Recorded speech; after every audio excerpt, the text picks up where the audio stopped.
Así que, bien. Esto ya está grabando. Entonces, la semana pasada habíamos llegado hasta explicar catálisis. ¿Se acuerdan de eso? Habíamos explicado cómo era el mecanismo de catálisis homogénea y en diferente de catálisis heterogénea. Y la diferencia fundamental que hay entre la catálisis homogénea y la heterogénea es que la catálisis homogénea, el catalizador se mete dentro del mecanismo de la reacción. En cambio, en la catálisis heterogénea, el catalizador actúa en cierta forma facilitando la reacción. En el ejemplo que yo les había mostrado, lo que habíamos visto es que el catalizador estaba trabajando, inmovilizando al reactivo, ¿sí? Entonces, en la superficie del catalizador se encuentra trabajada de determinada manera para que el reactivo, que en ese caso era el hidrógeno, se pegue ahí, quede ahí retenido. Y entonces, cuando la molécula del alqueno golpea contra ese catalizador, y en particular cuando golpea en los espacios donde esté la molécula de hidrógeno, es que se va a producir la reacción.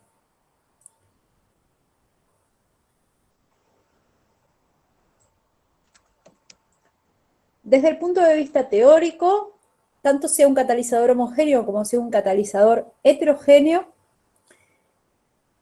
se trata de siempre sustancias que actúan sobre la energía de activación. En el caso de los catalizadores heterogéneos, usualmente se trata de metales, no tienen por qué ser metales de níquel, pueden ser, o sea, hay una gran variedad de catalizadores metálicos, usualmente se trata de metales de transición que tienen determinadas características puntuales respecto de sus estructuras, y en algunos casos requiere un tratamiento previo ese catalizador, ¿sí? De hecho, existe algo que se conoce como catalizador de Lindlar, así como lo digo, Lindlar, que se utiliza para hidrogenación de alquinos, que es un catalizador que es sulfato de bario, el catalizador. Es un catalizador especial.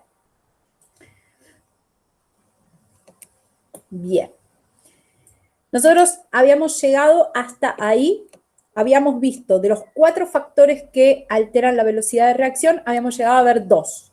Los 2 que más ustedes me habían pedido, que eran temperatura y uso de catalizadores. Nos quedaban por ver 2 más, que es naturaleza de los reactivos y el efecto de la concentración. Son bastante más sencillos. Vamos a trabajar sobre esos dos factores, ¿sí? ¿Alguna duda que haya quedado de la clase pasada?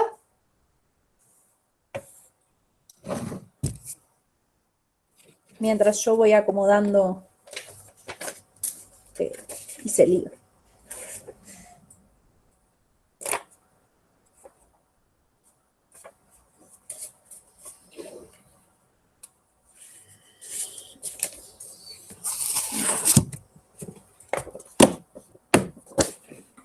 Bueno, entonces vamos a cambiar la cámara.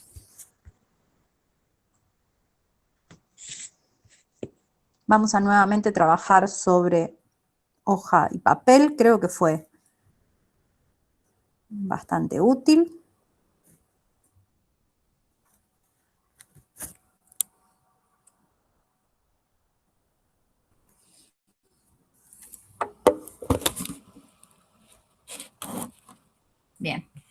Como ustedes saben, yo los comentarios los puedo seguir leyendo, así que cualquier cosa me escriben por el chat, ¿sí? Vamos a poner luz, porque si no ponemos luz no vemos nada. Bien, ahí se ve bien, ¿no?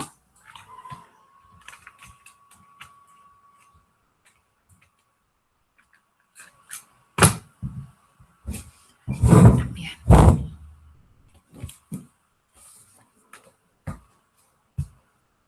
Bueno, entonces vamos a continuar.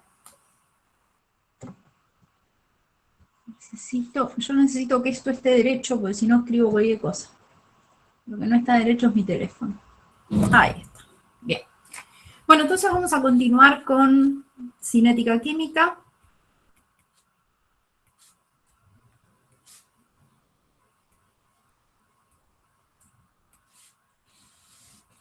En esta tercera clase vamos a seguir avanzando sobre factores que alteran la velocidad de reacción.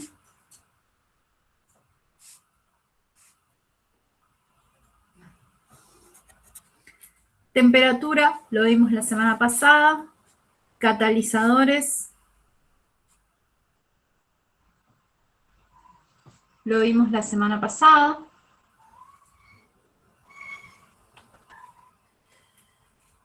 Vamos a trabajar hoy sobre los dos factores que nos faltan, que son naturaleza de los reactivos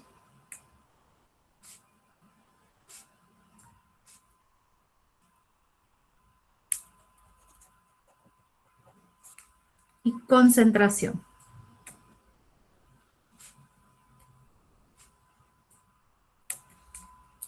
¿Sí? Bien, entonces, ¿de qué hablamos cuando hablamos de naturaleza de los reactivos? Cuando hablamos de naturaleza de los reactivos, nos referimos a su estado de agregación y en particular a cómo vemos ese reactivo, ¿sí? Y para ponerles un ejemplo muy puntual de cómo vemos a esos reactivos, vamos a quiero ejemplificar respecto del fenómeno de delicuescencia, utilizando como ejemplo el hidróxido de sodio, ¿sí? ¿Recuerdan al hidróxido de sodio sólido?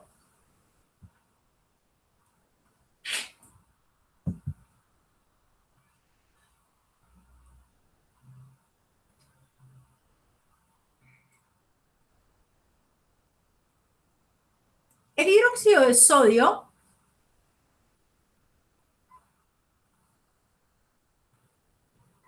es un sólido de color blanco, blanco perlado, que tiene diferentes presentaciones. Se puede presentar en forma de granallas,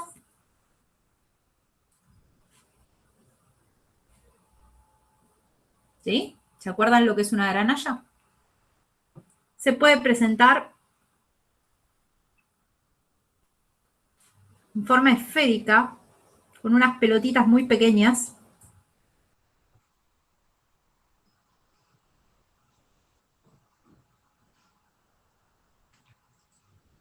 Se puede presentar en forma de escamas.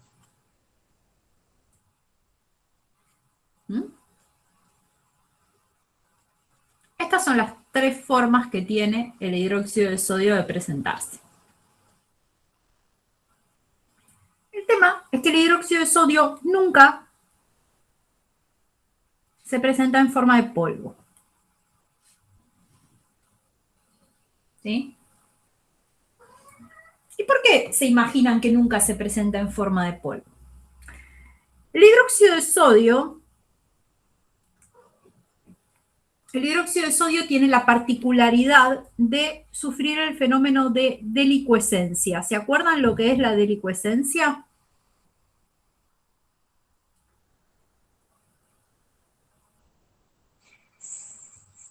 ¿Y qué era la delicuescencia? La delicuescencia es un fenómeno por el cual el sólido absorbe agua, pero no solamente absorbe agua, sino que al tomar la humedad del ambiente puede pasar a formar de manera espontánea soluciones acuosas. ¿Sí? No es solo absorber humedad del ambiente, porque la mayoría de los sólidos absorben humedad del ambiente.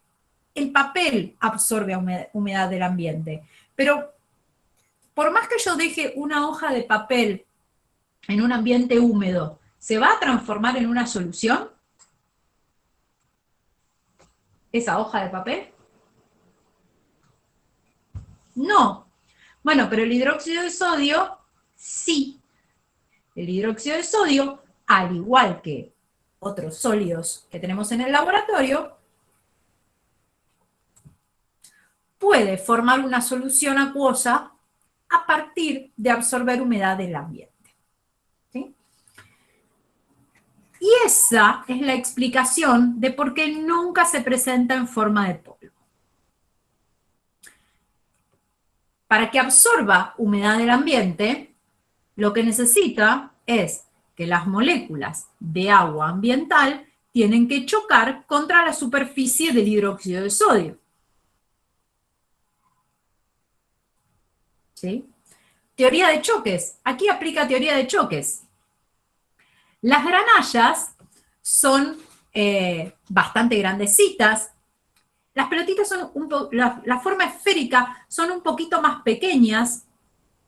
Las escamas son de tamaño variable, pero el polvo es un polvillo.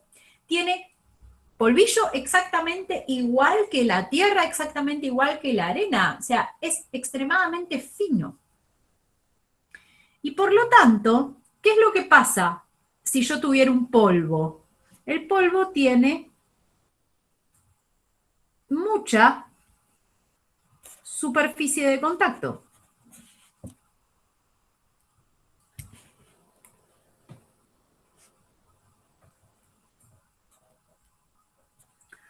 Cuanto mayor es la superficie de contacto, mayor se va a observar el fenómeno de delicuescencia. Entonces, ¿cómo afecta la naturaleza de los reactivos a la velocidad de reacción? Cuanto mayor es la superficie de contacto, mayor es la posibilidad de tener choques efectivos. Ahora, este factor, ¿sí? Acuérdense que cuando nosotros hablábamos de choques efectivos nos referíamos a dos cosas, orientación y energía. Este factor, ¿sobre qué está actuando? ¿Sobre la orientación de los choques o sobre la energía de los choques?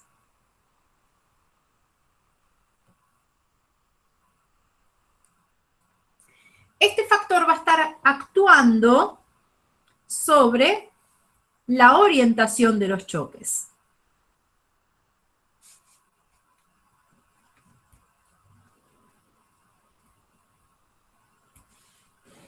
Porque al exponer mayor superficie de contacto, se favorece tener la orientación correcta en el choque.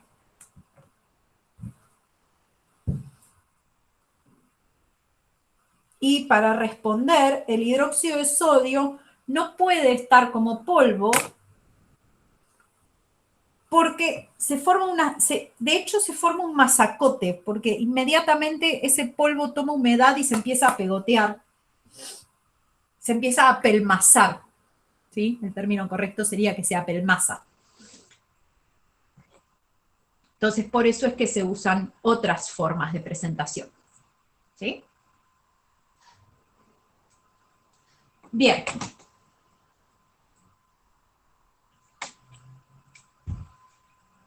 ¿Quedó claro naturaleza de los reactivos? Bien, vamos a pasar al último entonces de los factores que tenemos que afectan la velocidad de reacción, que es la concentración.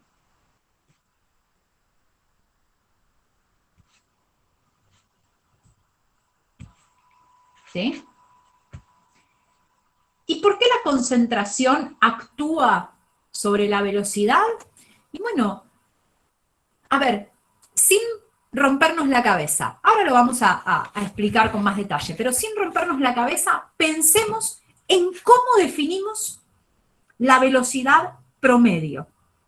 La velocidad promedio respecto de un reactivo, por ejemplo, lo definimos como menos la variación de concentración del reactivo en función del tiempo. Entonces, por definición de cómo estoy definiendo a mi velocidad, si yo cambio las concentraciones, voy a estar cambiando la velocidad de reacción.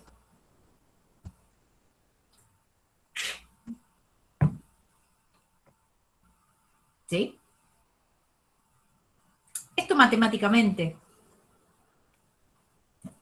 Pero yendo un poquito a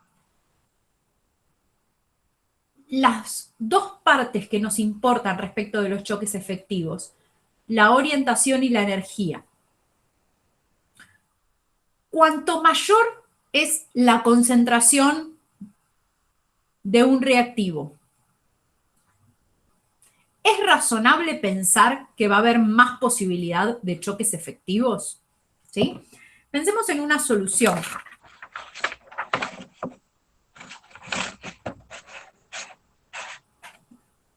Yo tengo una solución.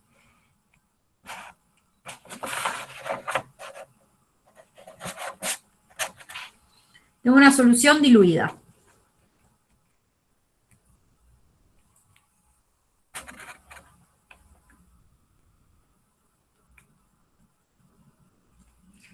En esta solución diluida yo voy a tener un determinado volumen de solución y además tengo una solución concentrada. Tengo exactamente el mismo volumen de solución. La única diferencia entre una solución diluida y una solución concentrada es la cantidad de moles que tengo en el mismo volumen de solución. ¿Sí? Entonces, si yo tengo una solución diluida, yo puedo suponer, por ejemplo, que el soluto va a estar representado así, por estos puntitos. En cambio, si yo tengo una solución concentrada, es razonable pensar que voy a tener más soluto. ¿Sí? Esto es muy básico. Entonces, si la concentración aumenta, ¿sí? Porque la única diferencia entre esta solución y esta es que acá tengo más moles, si la concentración aumenta, la posibilidad de que los choques sean efectivos va a ser mayor. ¿Sí? Entonces, el factor concentración no actúa directamente ni sobre orientación ni sobre energía. Actúa directamente sobre la teoría de choques como algo global y general porque aumenta la posibilidad de choques de todo tipo, los efectivos y los no efectivos. ¿Sí?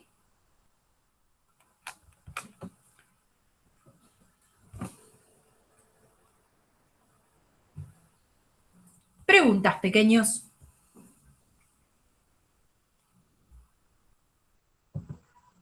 La temperatura actúa sobre la energía cinética de las moléculas. Exactamente. No. El catalizador actúa sobre la energía de activación.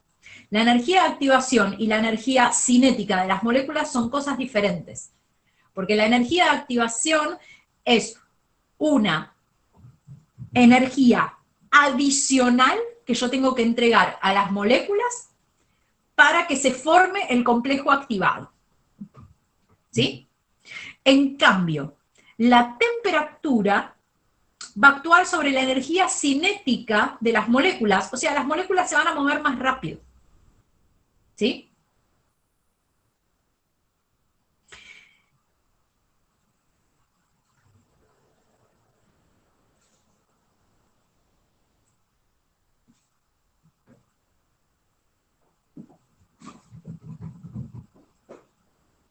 La energía de activación es, a ver, por un lado, cuando estamos hablando de soluciones diluida y concentrada, lo que estamos diciendo es que la diferencia entre acá y acá es que acá, al tener más moléculas, tengo más probabilidad de tener choques. Choques de todo tipo, efectivos y no efectivos. El tema es, si tengo más choques, voy a tener eventualmente más choques efectivos. ¿Sí? Tener una mayor concentración no me modifica la energía de activación,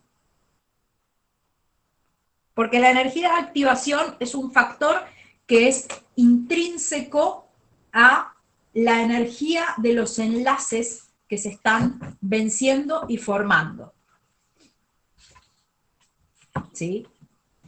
No, la energía de activación, por eso decimos, es una cantidad adicional de energía que tenemos que entregar a las moléculas. No tiene que ver exactamente, o sea, no se modifica con la concentración. Sí, la concentración va a favorecer el tiempo. Tengo acá, va a favorecer el tiempo.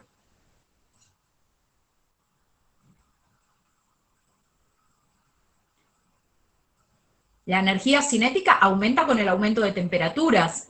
Yo no puedo asegurar que acá las moléculas se muevan más rápido que acá. ¿Sí? O sea, no hay motivos para que acá las moléculas se muevan más rápido que acá. En cierta forma, acá, esto pensalo como cuando estás haciendo un trámite en algún lugar céntrico. Vas a tener un montón de personas, seguro con alguna te vas a chocar. En cambio acá, estás caminando por la plaza a las 3 de la mañana. Es raro que te choques con alguien, salvo que sea 31 de diciembre.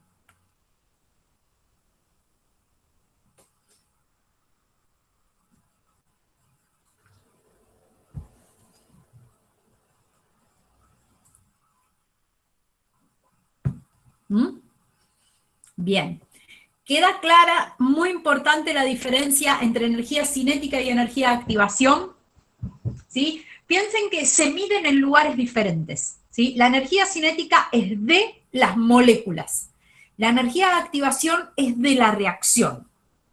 ¿Sí? Yo a cada una de estas cositas le puedo medir su energía cinética.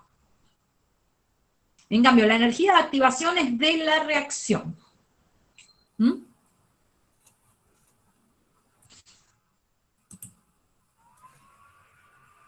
Bien, ¿estamos bien hasta ahí?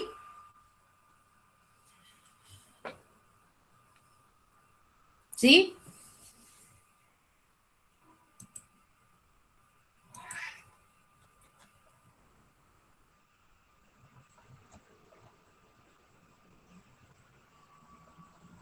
Bien.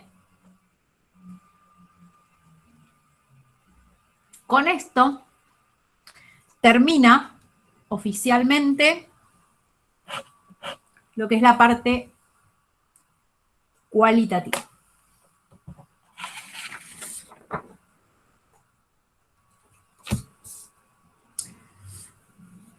Entonces, lo que vamos a hacer ahora es, muy brevemente,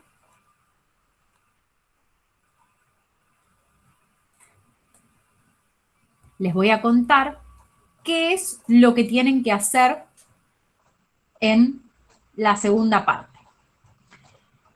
¿Y por qué me interesa que esto lo hagan ustedes? Porque vamos a dedicar una clase a estas cuentas que son muy relevantes a lo que es la química analítica cualitativa, porque a partir de aspectos cuantitativos de cinética, nosotros vamos a llegar a deducir nuestras constantes de equilibrio, que es un poco el núcleo de la materia. Entonces, por eso me interesa que ustedes hagan la próxima tarea, ¿sí?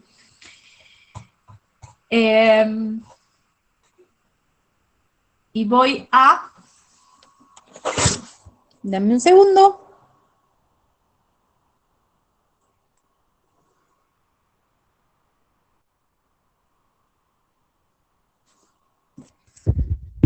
¿Se llega a ver bien eso? ¿Sí? Bien, vamos a trabajar así.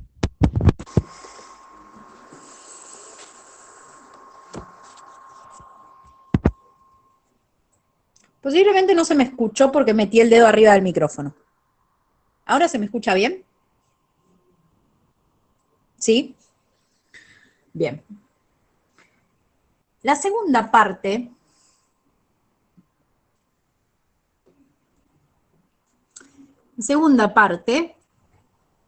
refiere a aspectos cuantitativos y contiene actividades a realizar. Es muy necesario que ustedes vayan haciendo estas actividades, ¿sí? Esencialmente lo que ustedes tienen que hacer acá es calcular la velocidad promedio en cada uno de los intervalos. ¿Y cómo se calcula esta velocidad? ¿Sí? Piensen que acá les dice cada intervalo de tiempo. Entonces, cada intervalo de tiempo va a ser entre 1 y 0, entre 2 y 1, entre 3 y 2, ¿sí? La fórmula es esta. Entonces, ¿qué es lo que tienen que poner en el numerador? Por ejemplo, para el primer intervalo, es la variación de concentración, que siempre va a ser final menos inicial, o sea que es 0,674 dividido menos 1, eso va en el numerador, dividido la variación del tiempo, que va a ser 1 menos 0. Eso lo van a completar acá, en este espacio. Eso mismo lo van a hacer para el siguiente intervalo, que va a ser 0,526 menos 0,674 dividido 2 menos 1. Y van a completar esta tabla. ¿Por qué es interesante que completen esta tabla? Porque eso no es evaluar en cada intervalo de tiempo. Si ustedes hacen 2 menos 0, no están evaluando en cada intervalo de tiempo. Están haciendo la velocidad promedio para estos 2 segundos. Y no es lo que pide la consigna. La consigna les pide que evalúen la velocidad en cada intervalo de tiempo. Y acuérdense algo que yo les digo siempre, y es que para nosotros poder comparar, tenemos que tener algo que nos mantenga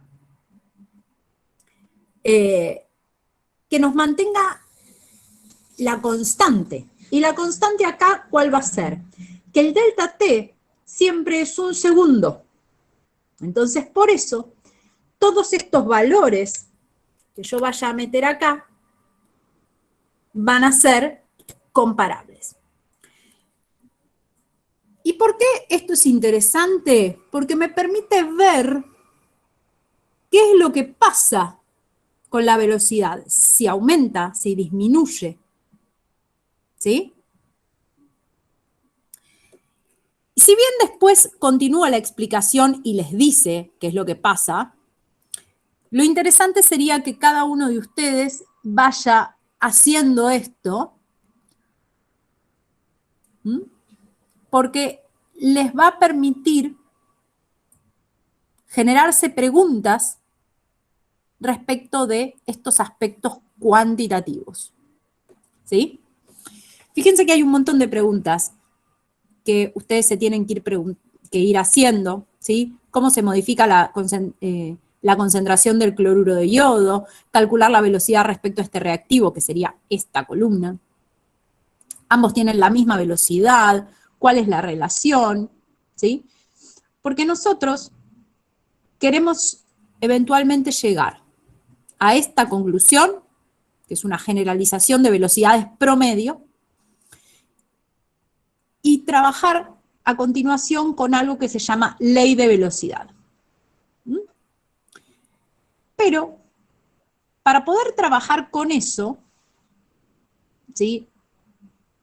Recordando que esto básicamente son cuentas, yo voy a pedirles que primero hagan ustedes esta actividad. Es muy poco lo que hay que hacer, ¿sí? Son 4 carillas. Y luego que hagan esto, que es la actividad final. En los grupos ya armados,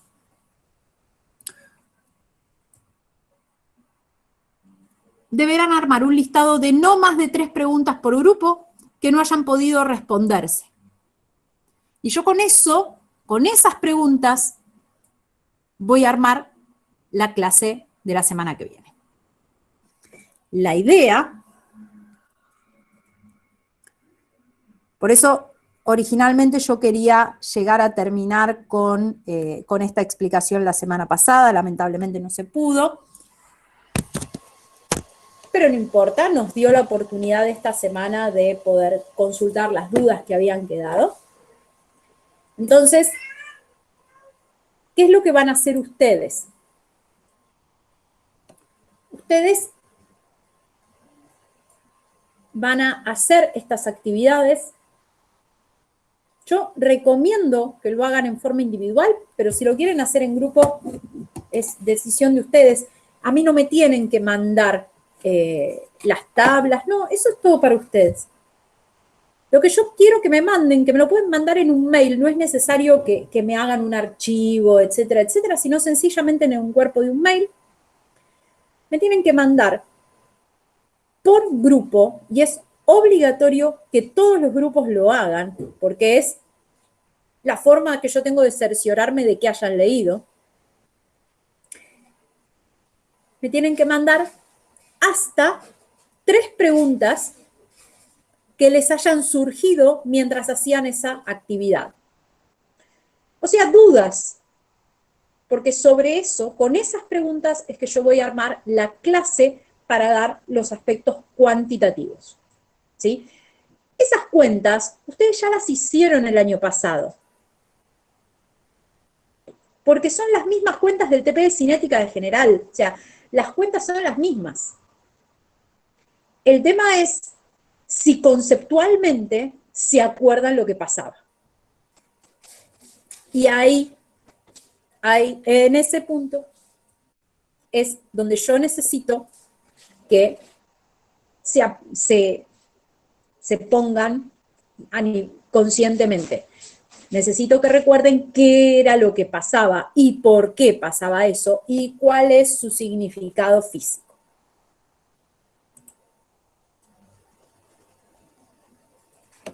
Si son 4 y cada uno tiene una pregunta, me va a dar la pauta de que nunca se pusieron a discutirlas entre ustedes.